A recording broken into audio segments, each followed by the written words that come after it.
Bonjour à tous et à toutes. Ma voix est un peu grave parfois. Mais c'est pas si grave que ça, hein?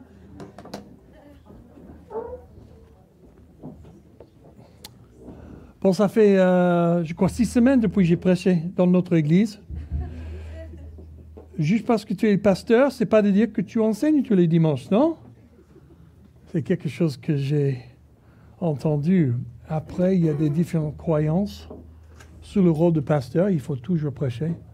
Après, il y a les autres qui disent, s'il te plaît, il ne faut pas prêcher.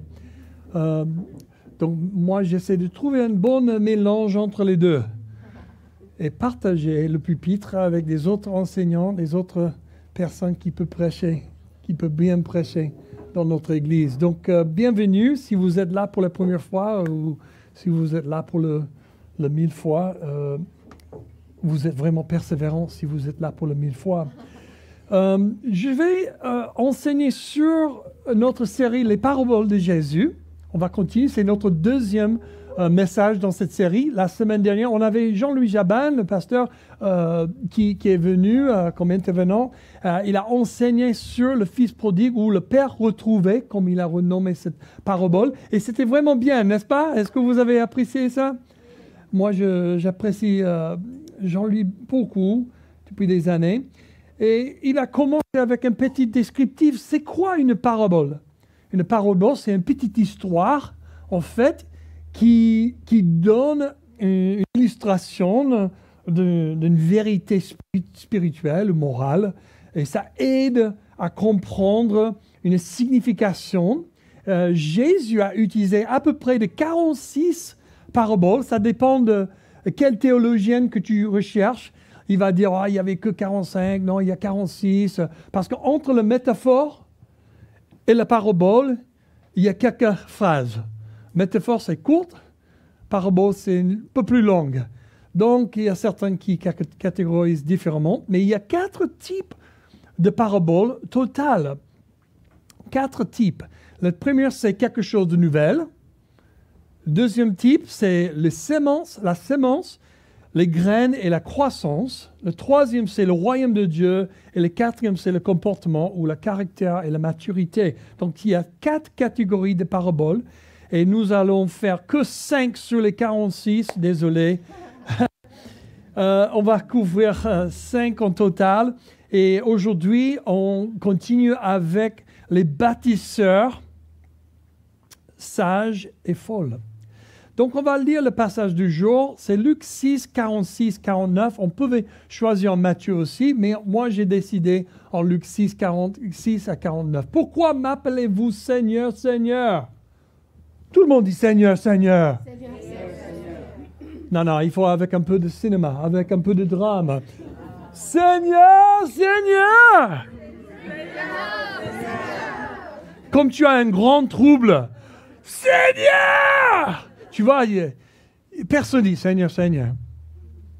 Jésus est en train de dire que pourquoi vous m'appelez Seigneur, Seigneur dans un état complètement neutre? Non. Personne n'appelle Seigneur, Seigneur comme ça. Hein?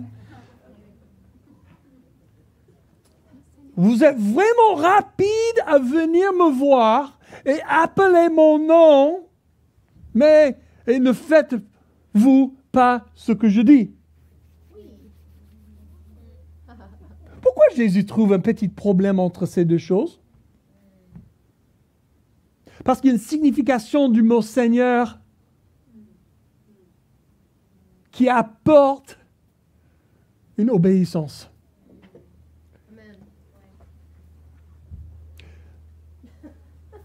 Boum, fini aujourd'hui, hein?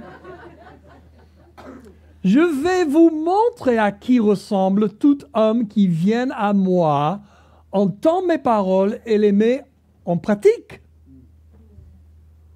Il ressemble à un homme qui, pour construire une maison, a creusé. Tout le monde dit creuser. Creuser. Personne. Creuser profondément et a posé les fondations sur le rocher. Une inondation est venue. Le torrent s'est jeté contre cette maison sans pouvoir l'ébranler parce qu'elle était fondée sur le rocher. Mais celui qui entend et ne met pas en pratique est semblable à un homme qui a construit une maison sur la terre, sans fondation. Le torrent s'est jeté contre elle et aussitôt elle s'est écroulée. La ruine de cette maison a été grande. Quelle parabole! Quelle parabole! Moi, j'aimerais bien aussi souligner un autre verset en Ésaïe, si vous pouvez l'afficher. En Ésaïe 28, 16 à 19. À cause de cela, voici ce que dit le Seigneur l'Éternel, je mets dans Sion en guise de fondation une pierre choisie angulaire, précieuse, solidement posée. Celui qui s'appuie sur elle sera en sécurité. Et j'ai établi la droiture comme une règle et la justice comme un fil à plomb. La grêle balayera la refuge de la fausseté et l'eau inondera l'abri du mensonge. Votre alliance avec la mort sera supprimée. Votre pacte avec le séjour des morts ne tiendra pas. Lorsque le torrent destructeur passera, il vous écrasera. Ouh! Comment j'ai connecté ces deux versets? Par hasard. Non, franchement, je trouve ces deux versets, ces deux passages très, très forts. Jésus était au courant de l'Ancien Testament, du Torah et les prophètes. Il a prêché plusieurs fois en utilisant les prophètes et le Torah, toujours en train d'interpréter l'Écriture avec l'Écriture. Jésus avait l'habitude. C'est impressionnant comment Jésus utilise un parabole sur une fondation de celui qu'il est.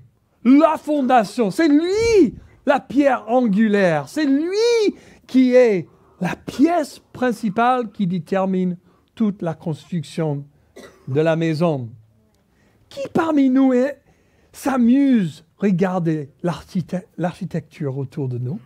Quand tu marches dans les rues ou tu visites une autre ville et tu observes un bâtiment et tu dis « Waouh, ça c'est vraiment joli !» Comment ils ont créé ce décor. Tu sais, l'architecture, c'est quelque chose d'important. Le décor, c'est un peu moins important, mais c'est ce qu'on voit tout de suite. Le design.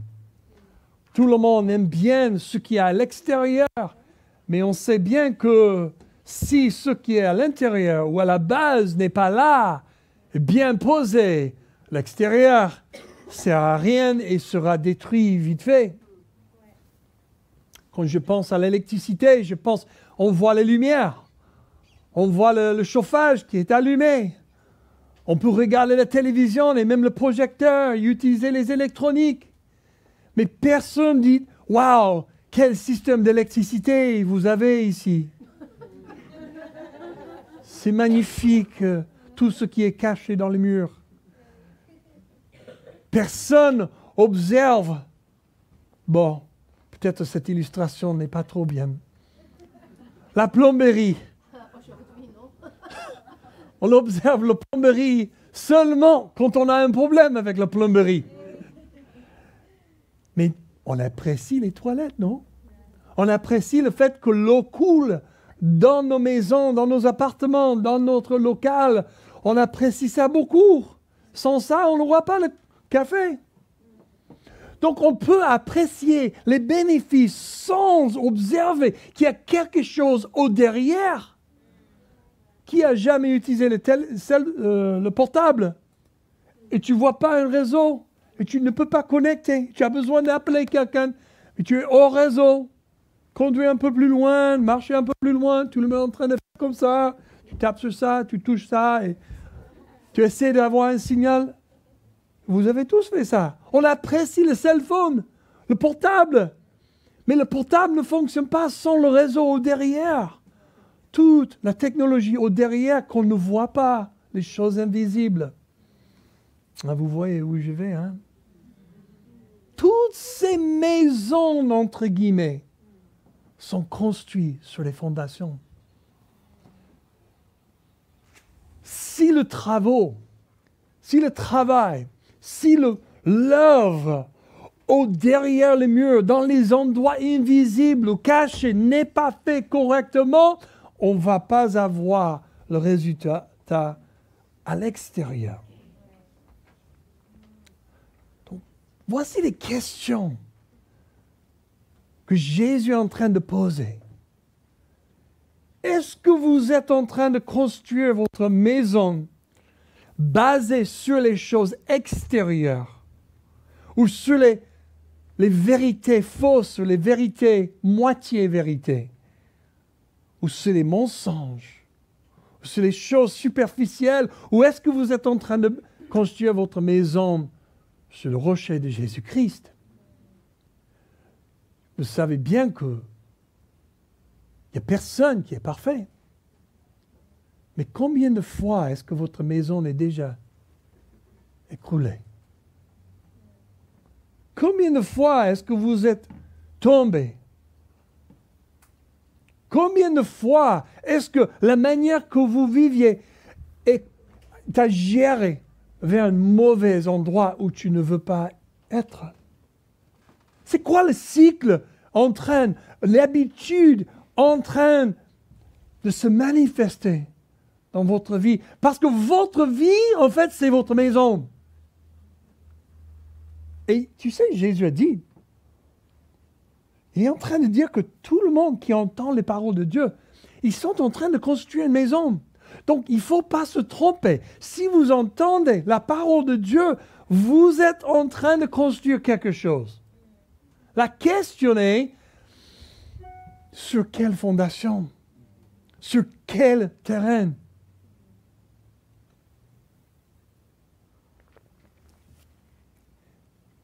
Juste pour mettre en contexte cette parabole, je pense que c'est important de regarder qu'est-ce qui s'est passé juste avant ça. Jésus a prêché son sermon sur le mont. C'est le plus célèbre de tous ces sermons. On a beaucoup plus des paroles, grâce à Matthieu, de ce sermon que tous les autres sermons. Si vous ne savez pas, tous les sermons qu'on a de Jésus, ils sont des petits raccourcis. Ils sont des petits rephrasements, les petits sommaires. C'est pas comme Jésus a prêché 3 lignes et après il est parti. Hein? Il a prêché 30 minutes. Les disciples qui ont écrit les évangiles, ils ont fait un petit résumé des points principaux. Certains, ils pensaient que ça c'est plus important, les autres là. Donc quand tu lis les 4 évangiles, tu vas avoir 4 différentes perspectives sur la même chose. Parfois, il y a certains qui ils ne racontent même pas un certain sermon, mais les autres, ils racontent en grand détail. Vous voyez ce que je suis en train de dire. Mais c'est important à savoir que Jésus est en train de donner les instructions, l'enseignement pour comment vivre la vie en abondance que Dieu a pourvu et prévu pour vous, pour moi. Dieu a une vie. Jésus a dit plusieurs fois, je ne suis pas venu pour juste faire petites choses. Je suis venu pour vous donner la vie et la vie en abondance. Vivre, c'est une chose. Survivre, c'est autre chose. Mais vaincre, c'est autre chose. Dieu a prévu que chacun de ses enfants vive en abondance. Pas avoir une maison qui écroule, qui tombe, chaque orage qui vient.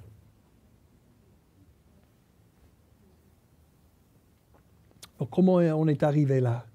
On est arrivé juste avant. Jésus est en train de parler de quatre petites images, vite fait, avant qu'il rentre dans cette parabole. Ça commence avec un aveugle qui gère les aveugles. Jésus est en train de dire, fais attention, les enseignements des autres personnes. Ils offrent la guidance, mais en fait, ça va te mettre dans la tranchée. Ils ne sont pas corrects. Jésus est en train de dire que, écoute-moi, fais attention avec les autres. Et il y a toutes sortes de personnes qui proclament, voici le chemin. Mais ce n'est pas le chemin de Dieu. C'est un petit divertissement. Peut-être ils ont des vérités dedans, mais juste un tout petit peu tordu. Woup! Ils sont des aveugles qui disent « Suis-moi » T'imagines? La deuxième chose que Jésus parle, il parle de les étudiants ou les élèves ne peuvent pas avancer devant leurs enseignants. Il est en train de dire qu'il n'y a pas de point étudier avec les pharisiens. Parce qu'à la fin de la journée, tu seras un autre pharisien. Et Jésus est en train d'avertir. Il est en train de donner des défis, de casser toutes les imaginations, toutes les choses qui sont fixées dans leur tête. Les habitudes qui sont « Oh, c'est comme ça. Oh, c'est comme ça. Oh, c'est comme ça. » Combien de fois on dit ça? Ouais, c'est comme ça. C'est une des premières phrases idiomatiques que j'ai appris en enfance. J'ai dit, pourquoi c'est comme ça? Même étudier la langue française. Mais pourquoi? Matt, stop. C'est juste comme ça. Bon, ok. Mais Jésus est en train de casser quelque chose. Il ne veut pas que les gens soient bloqués dans une ancienne outre, parce que le vin qu'il voulait verser va éclater ça et détruire. C'est incroyable. Jésus veut qu'on puisse recevoir la totalité de cette vie en abondance. Mais on ne peut pas en devenant religieux comme les pharisiens. Troisième petite énigme, il parle de cette petite particule, la petite poussière. On essaie de « Hé, toi là-bas, tu as une petite poussière dans ton œil. » Quand toi, tu as une branche d'un arbre à l'intérieur de l'étienne. Il est en train de vraiment donner une image. Wouh! Qu'est-ce que tu es en train de dire? Il est en train de donner une image qui est importante. Qu'on ne rentre pas dans l'hypocrisie. Tu sais que le jugement, c'est pas... Juger et condamner sont deux différentes choses dans les Écritures. Jésus, quand il dit il ne faut pas juger, c'est pas la même chose quand il dit il ne faut pas condamner. Deux différents mots utilisés. Juger, c'est de juger une situation, etc. Ça c'est bien, ça c'est pas bien. Mais condamner, c'est de dire que quelqu'un est condamné à l'enfer pour l'éternité. C'est de dire le dernier jugement ou le moment comme le juge arrive sur la scène et dit « Voici ce que tu vas recevoir parce que tu es coupable. » Le jugement, c'est que tu es coupable et la condamnation, c'est comment ça s'appelle? La sentence. Merci. La sentence. Tu vois, il y a une grande différence. Jésus a dit, ne juge pas. Parce que dans la mesure que tu juges, tu seras jugé. Mais en même temps, dans cette illustration-là, il dit, d'abord, enlève la poussière de ton œil avant que tu aies ton frère enlever la branche ou le grand truc de son œil. C'est-à-dire qu'il voulait que la branche et la poussière, tous les deux, soient enlevés. Tu comprends ce que je suis en train de dire? Dieu ne veut pas. Est-ce que j'ai inversé les deux? Non, désolé. Il faut enlever la branche de ton œil avant que tu aies ton frère enlever la poussière.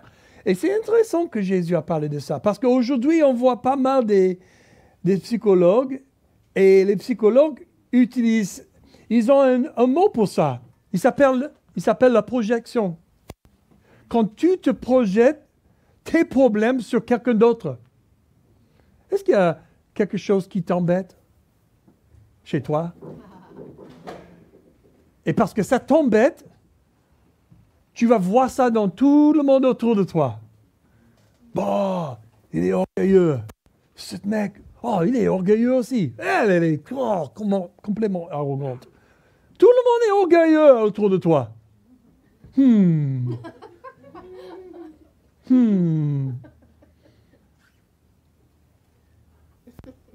Je crois que Jésus était un psychologue aussi.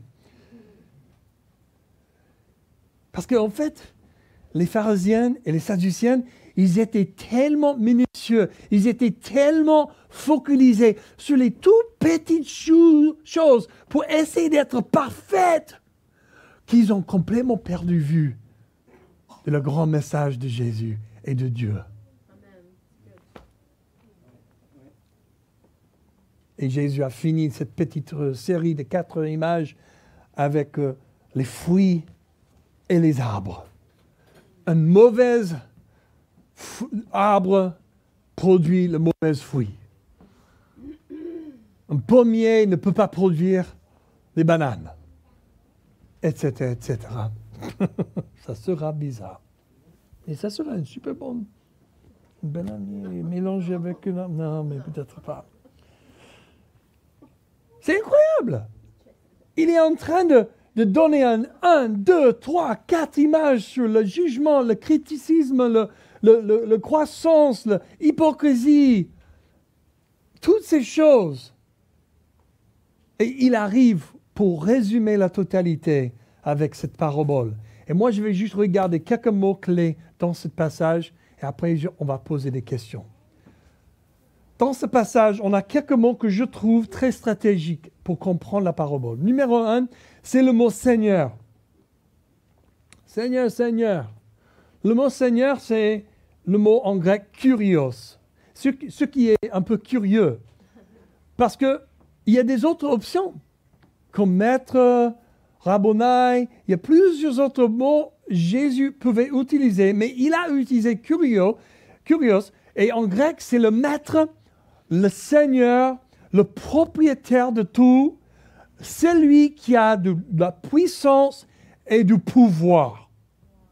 Il a choisi quelque chose, un des mots qui représente le pouvoir et l'autorité, plutôt qu'un maître d'enseignement ou une maîtresse ou quelque chose comme ça. Mais en plus, il n'a pas utilisé le mot le plus fort comme dictateur, autoritaire. Il a utilisé le mot Seigneur, qui est dans le grec, ou le mot kurios, dans le grec, c'est exactement ce qui a été utilisé également dans le Septuagint, c'est la Bible hébreu en grec, pour Jéhovah.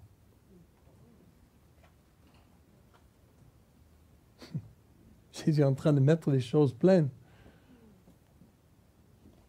Tu m'appelles Jéhovah, Jéhovah. Il faut savoir juste un petit peu là, parce que le peuple hébreu, juif, ont grandi avec l'hébreu comme la langue principale. Mais au fur et à mesure, avec l'exil, ils ont appris des autres langues. Aramaïque, tu vois, et l'araméique, ils avaient une traduction aramaïque, et après, avec Alexandre le Grand, comme tu dis, ils ont inséré et imposé la langue grecque. Et donc l'hébreu, au fur et à mesure, ils parlaient de plus en plus de grec que l'hébreu. Donc ils étaient obligés de traduire l'Ancien Testament, Torah, les prophètes, en grec. Et cette version de la Bible Ancien Testament s'appelle le Septuagint. Mais les gens, ils étaient plus acclimés à entendre les choses en grec qu'en hébreu. Et quand ils ont lu en hébreu, ils disent hey, « j'ai pas tout compris, hein? Il faut expliquer les choses un peu plus. » Parce que... Donc c'était important à comprendre quand Jésus est en train de parler, en train d'utiliser « kurios », qui était le mot que tous ces Juifs, ils ont entendu comme « Jéhovah ». Tu m'appelles Jéhovah, Jéhovah. Il est en train de dire quelque chose. Et en Malachie 1,6, je ne sais pas si on a ce verset ou pas. Malachie 1,6. Et là, il dit, un fils honore son père et un serviteur son maître. Si je suis père, où est l'honneur qui me revient? Si je suis maître, où est la crainte qui m'est due? Dit l'Éternel, le maître de l'univers. À vous, les prêtres qui méprisez mon nom et qui dites, en quoi avons-nous méprisé ton nom? Il y a un grand passage là. Mais on voit ce moment où il y a cette même attitude. Vous m'appelez Seigneur, Seigneur. Vous m'appelez le Maître. Vous m'appelez Dieu. Mais vous faites autre chose. Où est l'honneur pour Dieu? En Luc 14, 25 à 30, on voit une histoire où Jésus est en train de dire que si vous voulez être mes disciples, il faut que vous apportiez vos croix. Il faut que vous mouriez à vous-même. Mais plus que tout cela, il a même dit, vous ne pouvez pas me suivre, sauf que vous détestez vos familles, vos mères, vos pères, enfants, frères et les sœurs, même vos propres vies. Vous ne pouvez pas être mes disciples. Ça, c'est assez fort, ça. Ah, Jésus, pourquoi tu enseignes ça? Bon, bien sûr, il ne veut pas que tu détestes tes parents, les choses. Mais, dans le grec, il y a une signification dans cette phrase. En comparaison avec ton amour pour moi, ton amour pour tes parents et tes frères, c'est tellement plus bas que cette manque entre ces deux, ça ressemble que tu les détestes. C'est tellement différent. Mon amour pour Jésus est complètement différent que mon amour pour ma femme. Et c'est l'inverse aussi. Pour elle, c'est le même. Jésus est le Seigneur, il est plus important. Je sers le Seigneur d'abord. Après, j'ai un amour pour ma femme qui est importante. C'est très fort. Mais mon amour pour Jésus me donne la capacité, la possibilité d'aimer ma femme dont elle a besoin et dans la manière dont elle a besoin, elle mérite. Quand les choses sont dans le bon ordre, les choses fonctionnent. Exactement comme les fondations. Quand on creuse, et on va voir, on trouve le rocher en bas et on peut construire la fondation là. Le deuxième mot que je voulais souligner, c'est le mot acte. Agir. Ça vient du mot poémon en grec. To do, de faire, faire, créer. C'est de passer du temps dans un endroit. L'acte, c'est de creuser profondément et poser la fondation. Qu'est-ce que ça veut dire, creuser? De travailler. Mais comment? Pourquoi? Parce qu'il y a tellement des mensonges qui existent dans nos vies, tellement des choses qu'on a entendues et on a mélangé avec les autres choses qui ne sont pas pures et ça ne vient pas exactement direct de la parole de Dieu, qu'on mélange des choses et dans notre fondation, dans le terre de notre maison, c'est tout mélangé. C'est comme on dit, oui, je vais faire une grande fondation là. Moi, je vais mélanger un peu de paille, un peu d'argile. Je vais mélanger un peu de sable. Voici quelques morceaux de blé. Et on va voir qu'est-ce que ça donne. Ouais. Ça ne donne pas grand-chose. Ça tombe. Tu sais qu'il y a une histoire d'un jeune missionnaire. Il est passé quelques années sur une île dans le Pacifique pour évangéliser un groupe de personnes, une tribu jamais rencontré Jésus. Donc, il a décidé de passer son première année juste dans l'étude, l'observation et faire les amitiés. Il a observé quelque chose de très important, que personne n'a construit leur maison sur une fondation. Personne n'a construit leur maison avec des matériaux durables. Ils ont construit que des morceaux de bois, des morceaux de plantes, etc. Et chaque fois il y avait un ouragan ou un grand orage, tombé. Tout en train de flotter dans la mer. Et le lendemain, après le grand orage, tout le monde en train de dormir, je crois, par terre ou quelque chose. Hein. Ils sont allés ramasser les autres morceaux, ils ont reconstruit. Et ils commencent à poser, pourquoi vous construisez comme ça? Pourquoi pas faire une bonne fondation et construire un bon truc avec des bons matériels et comme ça, l'orage ne fait pas tomber la maison? Ils ont dit, parce que ça prend tellement de temps pour construire et c'est plus facile à juste ramasser les morceaux et remettre des choses en place. Et j'ai dit, bof, c'est une autre manière de voir les choses. Mais ils sont toujours détruits et toujours en train de construire, toujours en train de reconstruire. Et en plus, ils sont en train de voir le bois des voisins. Donc, quand tu ramasses, tu dis, wow, j'aimais bien cette branche-là qui était chez Jacques. Et maintenant, c'est dans le lot, c'est à moi. J'aime bien les planches de Jacques et de Jacqueline. Ils sont connectés, Jacques et Jacqueline. Je ne sais pas comment. Pour creuser, pour faire des bonnes fondations. Dieu ne veut pas qu'on soit écrasé chaque orage. Ils ont juste accepté, c'est comme ça. Mais Jésus est en train de dire, c'est pas possible que ma vie en abondance égale à ça. Qu'on construit, c'est détruit. Qu'on construit, c'est détruit. Encore et encore toute la vie.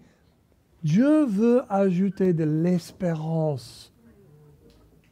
Il y a une autre manière de construire. Qu'est-ce que tu construis? Sur quelle fondation? Le prochain mot, c'est house, maison. Oikia en grec. Oikia. Il y a deux mots, oikos et oikia. Oikos, c'est tout le terrain du propriétaire. Tout son héritage qui va passer. Ça inclut le terrain, la grange, même les chevaux, peu importe ce que vous avez, c'est tout ce qui est l'héritage. Mais l'oikia, c'est la maison où tu habites. Jésus utilise ce terme pour représenter où on habite. Et moi, je vais pousser ça un peu plus loin. Où est-ce que tu habites dans ta pensée? Comment est-ce que tu vis dans ta pensée? Tu es d'accord avec l'accusateur des frères et des sœurs? Oui, il ne m'aime pas, il ne m'a pas dit bonjour, elle ne m'a pas rappelé. Il m'a dit des vérités, mais pas gentiment. Je dis que des choses que j'ai entendues de vous, de moi. Je suis coupable, hein? Je ne suis pas parfait. Mais il n'y a personne qui est parfait. Mais est-ce qu'on vit dans ces pensées et ces accusations constamment? Est-ce qu'on vit dans le doute de je ne peux pas? Je ne peux pas? Ma mère n'a pas pu? Mon père n'a pas pu? Donc comment je peux penser que je peux? Mes parents, ils n'ont jamais fait leurs études à l'université, alors je ne peux pas?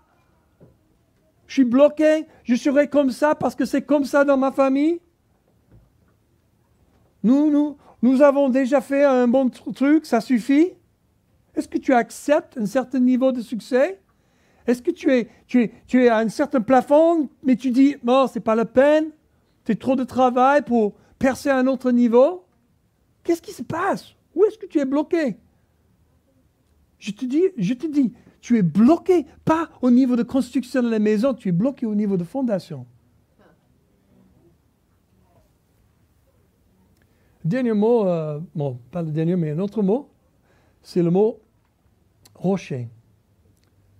En grec, c'est Petra. Et juste pour distinguer entre Petra et Petros, il y a deux mots. Il y a Pierre qui Jésus a appelé Petros. C'est un morceau, c'est une pierre, c'est quelque chose qui a craqué de grands rochers. Tu peux gérer, manipuler ou même jeter contre quelqu'un ou dans l'eau. Mais Petra, c'est un énorme rocher qui ne peut pas bouger. Il est solide et fixé. C'est important à savoir. Même en Matthieu 16, 13 à 19, on voit que Jésus est en train de marcher à Césarée Philippi et il est en train de dire, qui dit les gens sur moi? Qu'est-ce que les gens pensent que je suis? Et ils disent, il faut que tu sois Jean-Baptiste, ressuscité de la mort, ou Élie, ou un des prophètes ressuscités de la mort, parce qu'il n'y a personne qui fait des miracles comme toi, donc il faut que tu sois connecté avec quelqu'un de la mort, ressuscité. Quelque chose comme ça. Mais Jésus tourne la question à eux, il dit, qui dites-vous que je suis?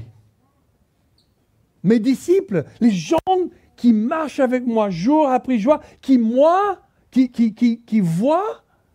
mes faiblesses, mes forces et tout ce que je suis. Dans ma pointe de vulnérabilité, dans toutes mes points de faiblesse, tu me vois. Qui dites-vous? Je suis. Et Pierre dit, tu es le Messie, envoyé de Dieu pour sauver le peuple du monde. Ça, c'est important, ça. Parce que juste après, Jésus dit, ça c'est important. Cette révélation, Pierre, ça vient du ciel. Tu n'es pas convaincu de l'homme, de chair, de sang. Tu es convaincu par une révélation du Père, du Fils, par l'Esprit. Et cette révélation est comme un Pétra. Et toi, tu es Pierre, Pétros. Tu es Pétros. Tu sais, quand Christy et moi, on était aux îles Canaries la dernière semaine pour notre anniversaire, nos noces de 23 ans, il y a un peu d'espagnol là. Et donc, on a inversé nos airs. Ça fait du bien. Donc, chaque fois que j'ai une opportunité... C'est plutôt comme un tigre. Mais Jésus dit, parce que tu es juste une pierre tombée du rocher, ou un craqué, un morceau, une petite pierre. Mais sur ce pétra, ce rocher énorme, ce rocher de révélation, que je suis le Messie, je bâtirai mon Église. Tu sais que l'Église de Jésus-Christ est bâtie sur le rocher de révélation que Jésus est le Messie.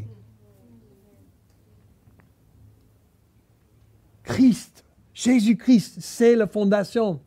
Il est la pierre angulaire. Et ça m'amène à la dernière mot. Le mot fondation, qui vient d'un mot temelios. Normalement, les maisons, ils ont été construites en creusant tout le sable et tout le terrain jusqu'à qu'ils arrivent à toucher quelque chose de solide, comme le granit ou quelque chose, un grand rocher en dessous. Et c'est là qu'ils commencent à amener les pierres coupées dans les grandes endroits. Ils mettent les pierres coupées, complètement carrées ou rectangulaires. Ils ont mis ça, posé ça directement sur le rocher. Et ils commençaient toujours avec une pierre qui était parfaitement angulaire, à 90 degrés chaque côté. Ils ont appelé ça la pierre angulaire. Et cette pierre angulaire a été placée correctement, complètement plat, d'abord. Et de ce point-là, ils ont mesuré chaque angle, que toute la fondation soit plat et parfaitement angulaire. C'est impressionnant. Moi, j'ai visité le temple à Jérusalem il y a quelques années, 9 ans. Et quand j'ai visité ce temple, j'ai fait le petit tour de l'extérieur, les anciens murs qui ont été reconstruits par Hérode, mais quand même, ils sont toujours là. Ils sont les pierres de fondation. J'ai oublié exactement, mais je pense qu'ils sont 6 mètres de longueur ou 7 mètres de longueur. Ils sont comme 2 ou 3 mètres de profondeur et 2 ou 3 mètres de hauteur. Ça, c'est la fondation. Et tu sais, ils ont mis ça sur le rocher qui est là sur le temple et toute cette zone-là où le temple existait. Ça ne bouge pas. 2000 ans, toujours là. Et quand j'étais en train de marcher et regarder le mur, on est souterrain parce qu'ils ont excavé. Donc tu es en train de marcher là. Tu vois, toutes les pierres sont exactement, parfaitement alignées toujours. Incroyable. Incroyable. Il y a une manière de construire nos vies qui est correcte. Et le fait que chaque fois un orage arrive, notre maison tombe, révèle que nous n'avons pas construit notre fondation correctement. Oh Jésus. Tu sais le problème parmi les chrétiens, pour moi, notre problème plus grand en tant que le corps de Christ, c'est de nous appeler les chrétiens. Ouais, je suis chrétien. Peut-être il vaut mieux juste dire, j'essaie de suivre Jésus avec tout mon cœur. Laissez les autres t'appeler un chrétien. Le mot chrétien a été utilisé la première fois pour les disciples d'Antioche. À Antioche, il y avait des gens qui ressemblaient tellement à Jésus, ils disent, ah, c'est un petit Christ, un chrétien. Un petit Christ, ça veut dire chrétien. Ils ont été appelés les chrétiens pour la première fois là, par les autres personnes. Ils n'ont pas dit, moi je suis chrétien. Non, non, non, non, non. Si tu es obligé de dire que tu es chrétien, peut-être, c'est comme moi avec ma femme. Si je suis obligé de dire, je suis un bon mari, peut-être. Si ma femme me dit que je suis un bon mari, on arrive. Même si je passe un peu d'argent pour qu'elle le dise, c'est pas grave, hein?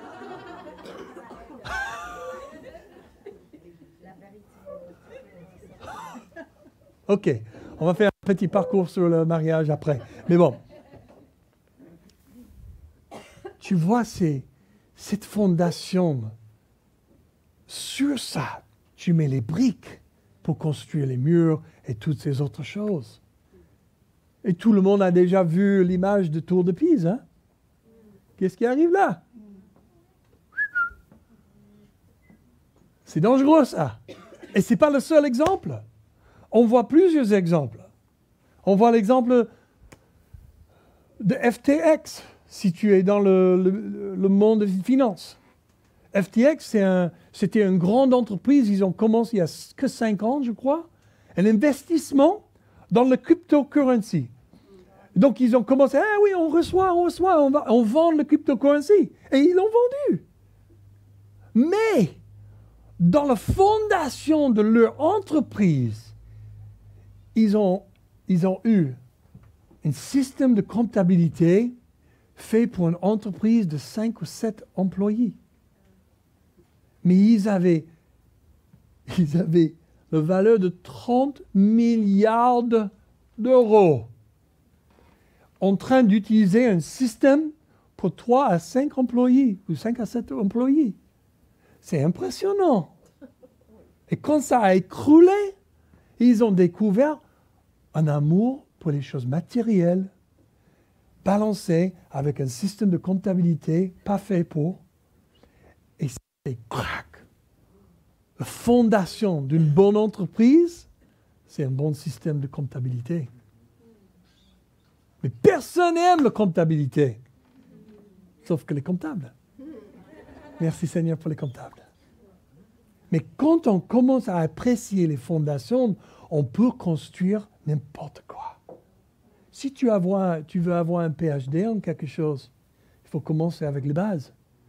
Si tu ne peux pas faire le base de mathématiques, tu ne vas jamais avoir un PhD en mathématiques. 2 plus 2, ça fait 5. Oui? C'est ça?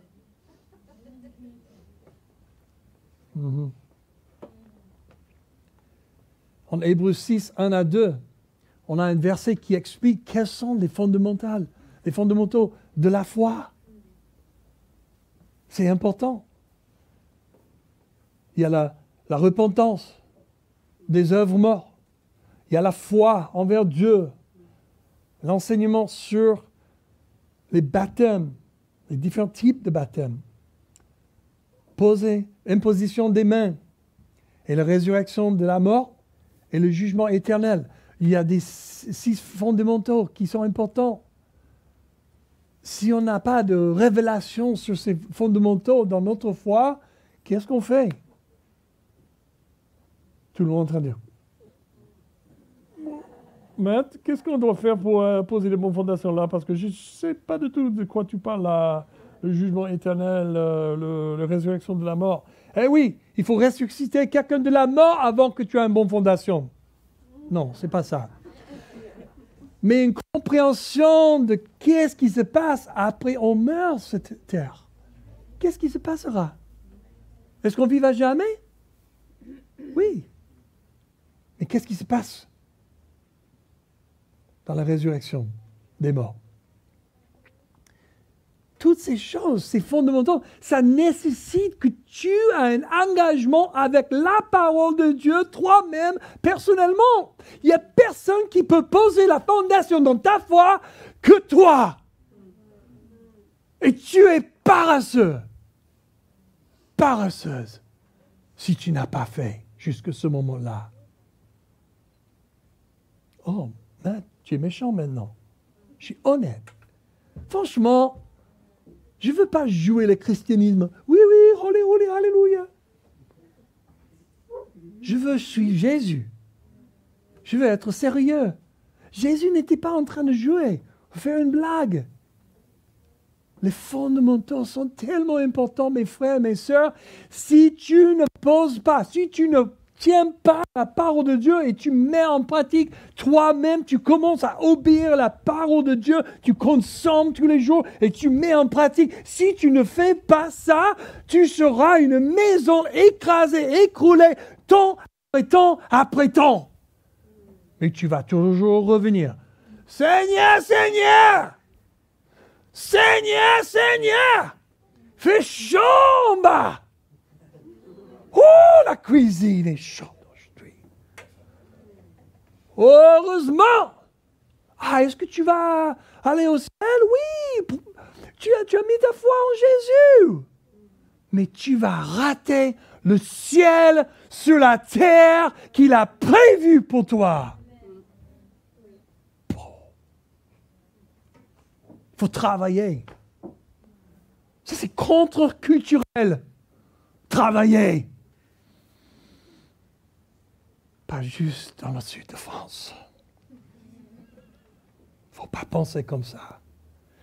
La nature de notre chair est paresseuse. Paresseux. On ne veut pas travailler, on ne veut pas investir, on ne veut pas faire le travail nécessaire que Jésus nous transforme. On a peur? Est-ce qu'on a peur? Est-ce qu'on a peur? Qu'est-ce qu'il y a? On va juste terminer avec un verset. Je vais essayer de le trouver vite fait. En 1 Corinthiens 3,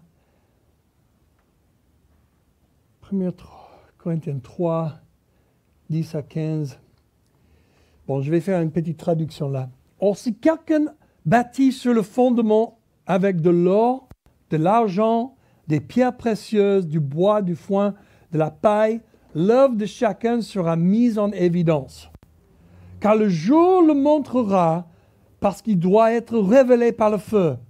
Et le feu lui-même éprouvera la qualité de l'œuvre de chacun.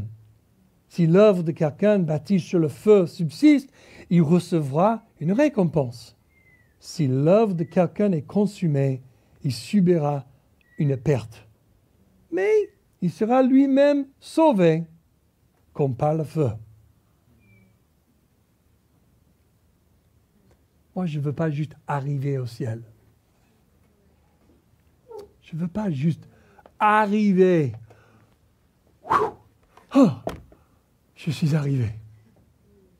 Je veux entendre Jésus dire, mon serviteur bien, fidèle, bon travail, tu fais tout ce que je voulais que tu fasses et tu es arrivé. Je veux monter l'escalier, rentrer plein dedans. Avec la joie de mon être. Avec la joie de Jésus. Qu'est-ce que vous voulez? Qu'est-ce que vous voulez? Où est-ce que vous êtes aujourd'hui? Comment ça va à la maison? Ça tombe souvent? Quel type d'orage qui fait tomber ta maison? Petit pluie? Un petit pluie exagéré? Le vent? La pluie, le vent, un ouragan? Parce que toutes ces choses nous aident à comprendre combien on est stable ou instable. Jésus nous a donné cette parabole pour nous sauver, pour nous donner un avertissement. Faites attention. Ma parole est puissante. Et si tu mets en action, tu vas rentrer dans une vie en abondance. Mais sinon, tu vas continuer à répéter les mêmes schémas que tes parents, tes grands-parents et tout le monde dans la société autour de toi.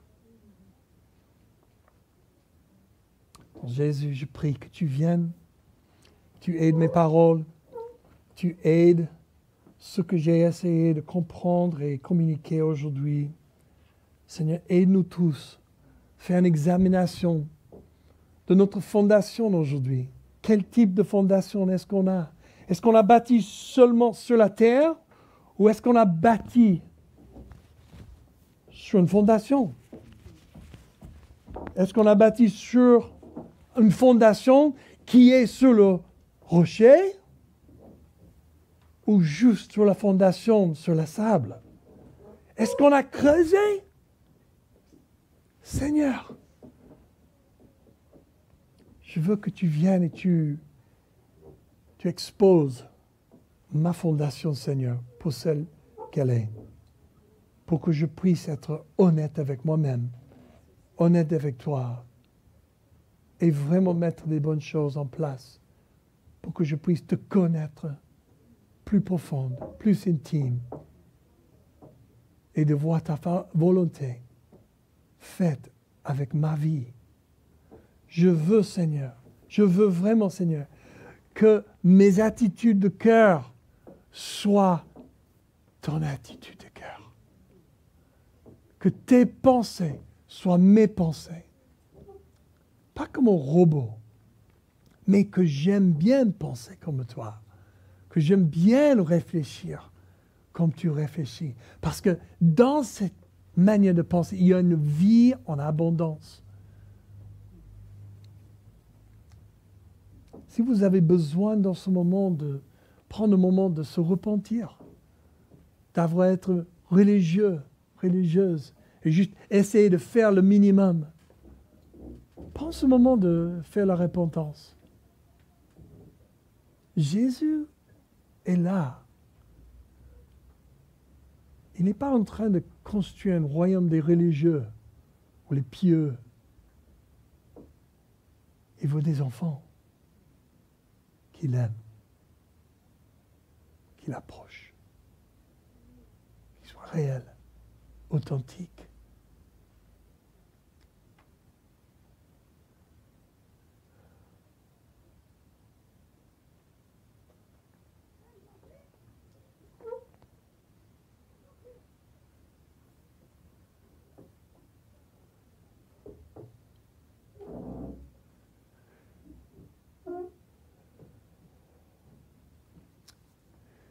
Merci Seigneur.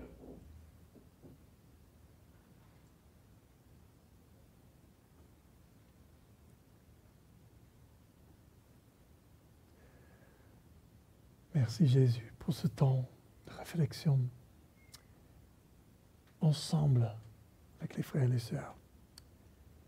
Et pour terminer, dans les dernières 3 minutes, j'aimerais bien que tu tournes vers 2 personnes, fais un petit groupe de 3 personnes, et j'aimerais bien que tu leur dises une chose qui t'a interpellé dans ce message, et qu'est-ce que tu vas faire avec ça? OK? Ça va? La discussion, c'est bon? C'est bon? Je vais faire quelque chose un peu différent aujourd'hui. Je sais que vous êtes en train de discuter. Je prie que vraiment ça aide. Vous savez que je vous aime. Hein? Parfois, je suis un peu fort avec ma voix, mais c'est avec beaucoup d'amour. Moi, je vais faire quelque chose un peu différent aujourd'hui en disant que j'aimerais bien juste donner une opportunité, poser des questions sur la parabole aujourd'hui. Et je sais que ça change l'atmosphère complètement, mais on va prendre 5 minutes, 10 minutes. S'il y a quelques petites questions ou grandes questions, je vais essayer de vraiment répondre au plus vite possible. Donc, je sais que quand on a fait un sujet comme ça, ça peut arriver d'avoir des questions. Est-ce qu'il y a quelqu'un qui a une question? OK, Augustin là-bas. Passe le micro à Augustin. J'ai besoin d'un petit serviteur. Vas-y, Augustin, pose la question.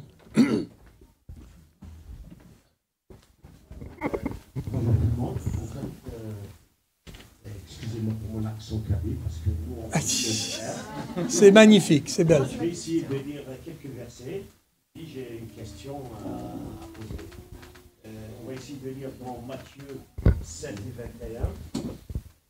Donc, pour entrer dans le royaume des cieux, il ne suffit pas de dire Seigneur, Seigneur, des fois. Il faut accomplir la volonté du Père céleste au jour du jugement. Nombreux sont ceux qui me diront Seigneur, Seigneur. Nous avons prophétisé à ton nom, nous avons chassé des démons à ton nom, nous avons fait beaucoup de miracles à ton nom. Je leur dirai, alors je ne vous connais pas. Donc, ma question, on voit ici gens qui disent Seigneur, Seigneur, donc ils ont prophétisé, ils ont chassé des démons, donc ils ont eu le pouvoir de notre Seigneur, mais en fin de compte, ils étaient chassés, donc ils n'ont pas eu le pouvoir de rentrer dans le royaume des cieux. Ma question, donc ces gens-là, comme Matt nous a prêché, donc ils n'ont pas bâti leur maison sur un rocher, donc sur le sable, sur Satan. Mais ils ont eu ce pouvoir-là. Pourquoi Dieu a donné le pouvoir à ces gens-là et puis ils sont disqualifiés?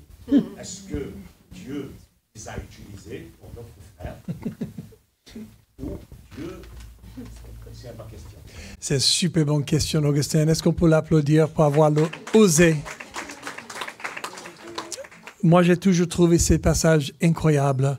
Et depuis j'ai rencontré le Seigneur, j'ai commencé à apprendre la parole de Dieu. Là, dans ces passages, on a plusieurs choses on peut regarder. Déjà, on a Jésus qui est en train de dire quelque chose. Et juste à la fin de ce passage, on voit « je ne le connais pas ». Il y a un mot « genosko » en grec là, qui ça veut dire de connaître par rapport à l'expérience et avec une intimité.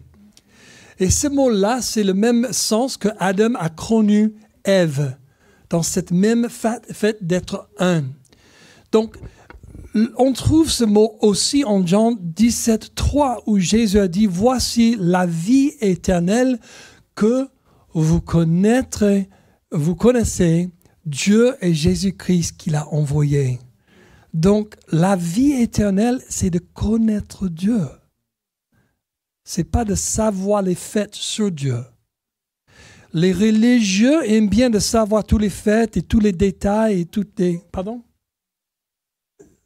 Je vais juste essayer de distinguer les termes dans ma manière, même si c'est pas le bon français, ok?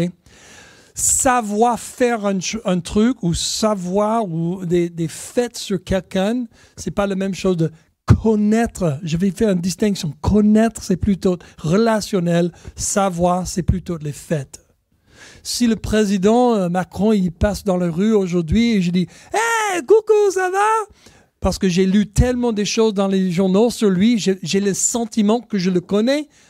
Est-ce qu'il va dire « Ah, comment ça va, Matt ?» Non, il va dire oh, « Tu es qui? Bizarre, bizarre, bizarre. » Il va courir et sa sécurité va me frapper par terre. Bon, tout cela en disant qu'il y a une grande différence entre avoir une relation avec quelqu'un dans cette connaissance-là et de juste avoir des faits mémorisés sur une personne. Et c'est ça que Jésus est en train de distinguer. Tu peux savoir faire beaucoup d'actes religieux. Ça inclut pas juste Alléluia, Alléluia, les moments de prière ou méditation. Ça peut être lire la parole de Dieu en haute voix et utiliser un mot, une manière de parler de la puissance de Dieu. Comme ça, tu peux pratiquer toutes sortes de manières de choses et ça inclut prophétiser, parole de connaissance, chasser des démons, guérir les malades et pas connaître Dieu. Donc là, tu ne vois pas Jésus en train de condamner le fait de prophétiser. Il est juste en train de dire qu'il ne faut pas confondre faire des actes surnaturels avec connaître Dieu. Deuxièmement, nous avons une évidence en Romains, Paul a écrit plusieurs endroits, où il y a des dons et des capacités, où les charismes, les dons d'esprit, de l'Esprit Saint, qui nous donnent une capacité de faire des choses au-delà de ce qui est naturel. Mais nous sommes nés avec certaines. C'est-à-dire que nous sommes nés, et Dieu dit, Paul a écrit en Romains, il ne reprend pas ce qu'il nous a donné à la naissance. Donc, il y a certaines personnes qui sont nées avec un certain don de prophétie. On va utiliser prophétie. Tu peux utiliser guérison ou la foi, les plusieurs dons dans la liste en 1 Corinthiens 12 et 14. Et quand on regarde ces listes des choses, quelqu'un peut être né avec une proclivité, une acclimation ou une don naturel dans certaines zones-là. Et sans l'évangile, commence à agir avec le don. Ça, c'est ce que je crois. Et Dieu ne reprend pas, même s'ils utilisent contre Dieu. Et donc, ça explique la sorcellerie. Les gens qui commencent à faire les formules magiques et commencent à proclamer les choses, ou le voodooisme, plusieurs types de sorcellerie, on va dire, et arriver à un certain résultat. La différence, c'est que ça amène quelqu'un avec. Ça invite les faux amis avec. Pourtant, quand tu agis sous la seigneurie de Jésus, dans ces mêmes dons, ça apporte que la paix, la joie et le royaume de Dieu. Donc, c'est possible de connaître Dieu et pas agir avec les dons du Saint-Esprit et toutes les choses surnaturelles. Et dans l'inverse, c'est possible de ne pas connaître Dieu et agir avec les dons du Saint-Esprit et les choses surnaturelles. Jésus n'est pas en train de dire, le but de cette phrase-là, de ce passage, c'est pas de condamner les dons du Saint-Esprit et charismatique, charismata en grec, mais c'est en fait de dire, il ne faut pas confondre le fait que tu utilises ça, que tu es dans le club. Et on a des exemples en Actes où il y avait des disciples d'un certain rabbin qui essaient de chasser des démons. Ils ont dit, on vous chasse au nom de Paul qui prêche Jésus. Et les démons, ils ont dit, on connaît Paul et on connaît Jésus, mais vous, on ne te connaît pas. Et ils ont complètement déshabillé ces gens et ils ont frappé et ils sont sortis en pleurs. Voilà. Est-ce que ça répond à la question? Mais c'est connecté avec notre message. Encore, on voit le double entendre Seigneur, Seigneur. Creusez, creusez. Chaque fois que tu entends un double, tu sais tout de suite, fais attention là. OK. Question, s'il te plaît. Ça c'est amusant. Raphaël, tu as une question? Raphaël voulait savoir à quelle longueur est-ce que vous voulez que sa barbe pousse.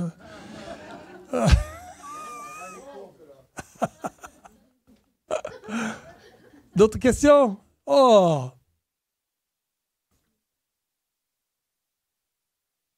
Bon. OK, on a une question. On va terminer là. Merci Aurélia. Ouais. Du coup, j'ai trouvé vraiment touchant le fait de parler de ce fait de fondation et le reflet de notre vie en Christ. Et du coup, je me dis, Jésus, il fait toujours un peu cette blague entre la vie spirituelle, qui est le reflet, en fait, quelque chose de naturel. En gros, que la vie spirituelle et la vie naturelle, c'est marcher comme un pied droit, un pied gauche, pour être équilibré, quoi. Et c'est combien de temps pour faire des bonnes fondations? Combien de temps ça met pour faire les fondations du temple? Que, du coup, le Seigneur a dit, vous êtes le temple. Et que j'ai trouvé, est-ce que tu ne trouves pas que c'est une blague? Enfin, dans le sens que, voilà, qu'en fait, en gros, le Seigneur voulait nous parler de ça aussi, de combien de temps il va mettre pour nous rendre des disciples accomplis, fermes en lui, par rapport à cette notion-là. C'est une très bonne question et j'ai une réponse très, très précise. 31 jours et 23 heures. Non, j'aimerais bien. En fait, je pense que c'est plutôt une question qui a pour une réponse, un principe, plutôt. Ça dépend combien tu es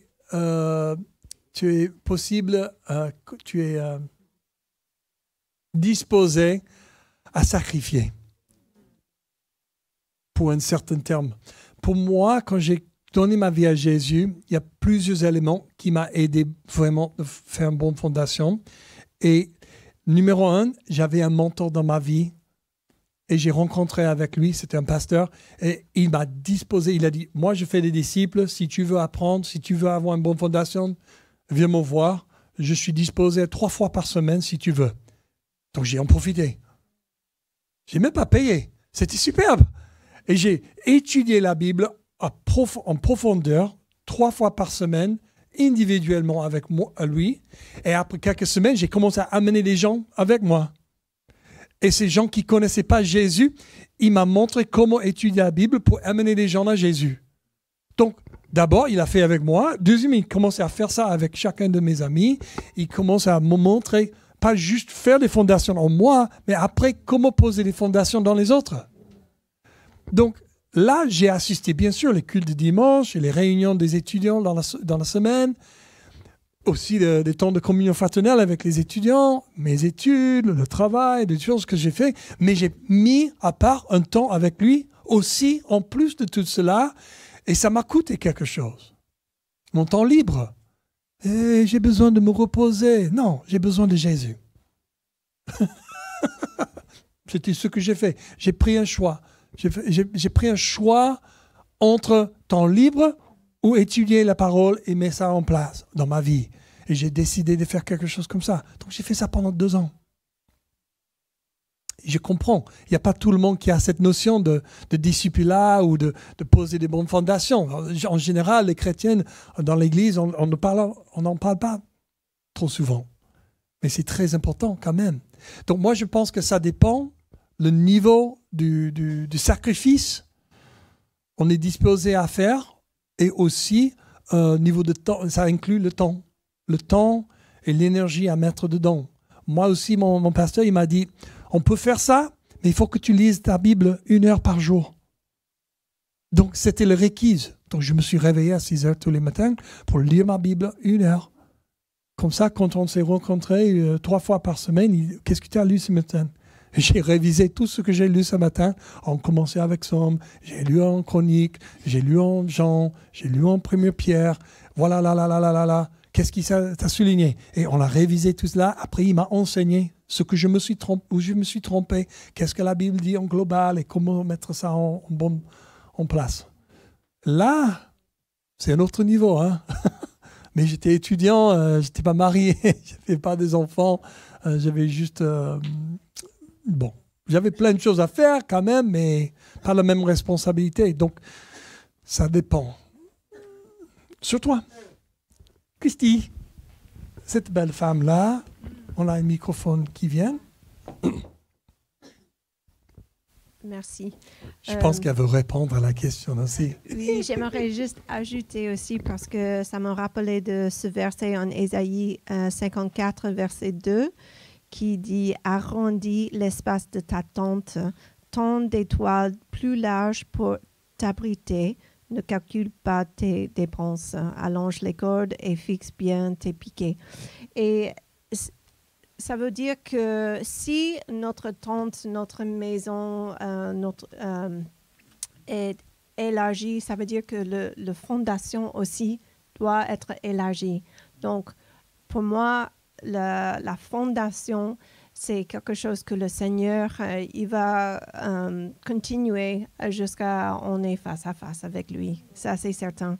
Parce que on vient de fêter 23 ans de mariage et vraiment, quand on s'est mariés, j'ai pensé, un jour dans l'avenir, peut-être après 20 ans, ça va être sympa et facile, mais non, on travaille. Donc, il y a toujours le fait que le Seigneur veut faire cette fondation en nous pour continuer son œuvre. Exact. Et c'est un peu comme un champ. Un champ, tu achètes un champ et tu veux travailler le champ pour un jardin. Et tu commences à trouver tous les gros morceaux de pierre d'abord, et tu enlèves ça. Mais chaque année, quand tu es en train de retravailler le terrain, tu es venu d'où? C'est comme ils arrivent de l'intérieur de la terre ou quelque chose, les petits rochers, les petites pierres et les grandes pierres. Et donc, il y a toujours un travail. Et dans nos fondations, parfois, quand on est en train de marcher avec le Seigneur, il révèle les choses, les petits mensonges qu'on n'a jamais su, qu'on a cru. Et on est obligé de dire, oh, il faut traiter ça. Donc, merci Christy, c'est une super bonne leçon là. Bon, est-ce qu'on peut se lever? Je vais vous donner une bénédiction. Merci Seigneur. Je bénis chaque personne ici avec les yeux du cœur ouverts, les oreilles du cœur ouvertes pour recevoir ce que tu veux leur donner.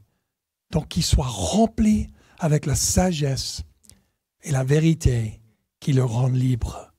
Et je proclame pour chacun qui décide, je veux creuser, je veux fonder ma maison sur le rocher, plus profonde et plus large et plus solide que jamais. Je proclame la vie en abondance au nom de Jésus. Amen. Que le Seigneur vous bénisse, passe une bonne dimanche et une bonne semaine en petit groupe, en rassemblement. Je vous encourage aussi, on a le Purple Book qui est un petit livret sur les fondements de notre foi. Donc si vous voulez commencer à creuser et faire plus de travail, parlez avec notre barista Maeva pour avoir un petit livret, le Purple Book. Soyez bénis.